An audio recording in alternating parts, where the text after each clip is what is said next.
sedekah itu bisa mengobati penyakit. Nah, pertanyaan saya, juga akan menjadi penyakit. Dengan sedekah itu bisa menjadi penyakit. Penyakit yang paling dekat adalah riya. Nah, bagaimana cara agar penyakit riya ini tidak menghinggapi kita? Terima kasih. Assalamualaikum warahmatullahi wabarakatuh.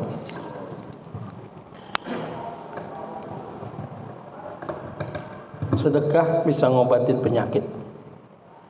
Perintahnya Rasul, obatilah penyakitmu dengan sedekah. Jadi obatilah penyakitmu dengan sedekah. Bukan berarti kita udah sedekah kagak minum obat, bukan. Kita tetap minum obat, kita tetap berusaha untuk baik. Tapi di samping itu obatilah penyakitmu dengan sedekah. Jadi sedekah siapa tahu lebih bagus untuk ngobatin penyakit. Tapi ketika kita sedekah itu ada penyakit. Penyakit yang datang, penyakit riya. Itu penyakit hati. Kayaknya itu bagi yang bukan sakit. Kalau lagi sakit masa dia mulia, mati mendadak dia. Ya. Jadi kalau orang lagi sehat dia sedekah bisa dapat riya. Tapi kalau sakit dia akan berikan lapar. Nah, sekarang ada dua. Intubdu sodakotikum fani imahi. Ada dua cara kita sedekah. Sedekah orang tahu bisa menghasilkan penyakit riya, bisa menghasilkan kalimat yang bagus. Tapi orang kalau sedekah orang tahu kan mungkin bisa penyakit riya. Tapi disuruh nikmatin nama Quran. Intubdu sodakotikum fani imahi. Kalau kamu sedekah orang tahu nikmatin. Nikmatin. Mungkin masalah riya baru-baru kita sedekah nih. Orang tahu riya 2 kali, 3 kali. Udah terbiasa, riya itu akan hilang.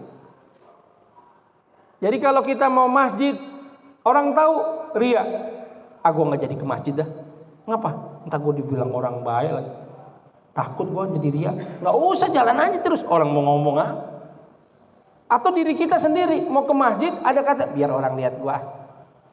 Pertama, gua mau jamaah biar orang bilang. Pertama, kedua, ketiga itu riya akan hilang dengan pertolongan Allah. Karena sesuatu di awal pasti ada riya, pasti. Jangankan kita, Imam Ghazali aja nulis. Imam Ghazali kalau kita lihat Ihya Ulumuddin itu ada kalimatnya. Tolabtu ilma li ghairillah. Dulu saya cari ilmu bukan karena Allah. Tapi apa? Karena makan. Karena di rumah kagak ada makanan. Kemudian terus belajar ilmu, terus saya ngaji. Fa'aba ilmu ila ayyakuna lillah. Awalnya nyari makan, setelah saya nikmatin itu ibadah, cari ilmu, tidak ada sesuatu kecuali Allah. Jadi sedekah pertama, 2 sholat jamaah pertama. Kalau kita beramal soleh takut riya, akhirnya nggak beramal soleh. Mau ke masjid takut riya, mau sedekah takut riya, takut. Kalau memang baru-baru riya, biarin aja riya. Biarin, ntar lama-lama hilang riyanya, akan hadir nikmat dari hati kita. Jadi jangan takut riya. Karena Quran bilang fani imahi. Apa nih imahi? Nikmatin. Kita sedekah. Ntar orang tahu, lu ngapa sedekah? Saya dengar Rasul bilang, walaupun ada hatinya bangga dikit, ditanya, lu ngapa lagi sakit juga sedekah? Simpen duit lu buat berobat, gitu. Ada yang nasihatin. Lalu biar orang tahu riya lu, segitu dia bilang gitu. Akhirnya dia berhenti, enggak. Saya tahu kata Rasul, obati penyakitmu dengan sedekah. Makanya saya sedekah. Besok yang nanya sakit. Oh, si Anu tuh kemarin sakit dia sedekah beras. Kan artinya suruh nikmatin. Berarti ada yang ikutin dia sedekah. 1. Ada yang ikutin. Awalnya riya, lama-lama yang ngomong riya, yang nilai dia riya, oh si Anu sedekah buat ngobatin penyakit. Akhirnya ada yang ngikutin. Apalagi terus istiqomah sedekah terus. Yang pertama ada yang ngikutin. Yang kedua nikmatin. Nikmatin apa Ustaz? Lisan-lisan manusia akan bersaksi di hadapan Allah. Sesuai hadis doanya Nabi Ibrahim. Apa doanya Nabi Ibrahim? Allahumma ij'alli lisana sidqin fil akhirin. Ya Allah, jadikan lisan lidah manusia ketika saya mati akan mengucapkan yang baik-baik tentang saya. Kenapa? Ketika orang takziah, orang ini rajin sedekah, rajin ke masjid, awalnya ria. Ketika dia mati, orang yang takziah akan bilang, dia mah enak, rajin banget ke masjid, dia mah seneng. Kenapa? Sedekah mulu. Awalnya orang nilai, ria nih orang. Lama-lama terus, ketika dia mati, disuruh nikmatin nama Allah. Apa yang nikmatin? Orang akan bersaksi, dia mah bagus, rajin ke masjid, dia mah bagus, sedekah mulu, ditolongin mulu orang. Nah, kalau udah kalimat ini masuk doanya Nabi Ibrahim, Allahumma ij'alli lisana sidqin. Kalau saya mati biar orang ngomongin yang baik-baik tentang saya.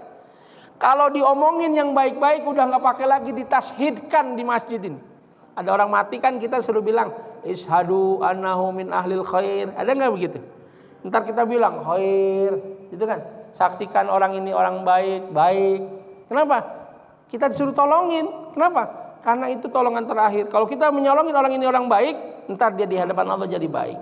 Kalau udah orang pada ngomongin, lagi takziah, lagi ngelawat, dia mah baik, dia mah enak, dia mah bagus, udah nggak perlu lagi itu tashhid. Sesuai hadis Rasulullah, jalan nama Sayyidina Umar, ketemu jenazah, wajib. Ketemu lagi jenazah, wajib. Tanya sama sahabat, Rasul, apa maksudnya wajib? Itu jenazah pertama, wajib. Kenapa?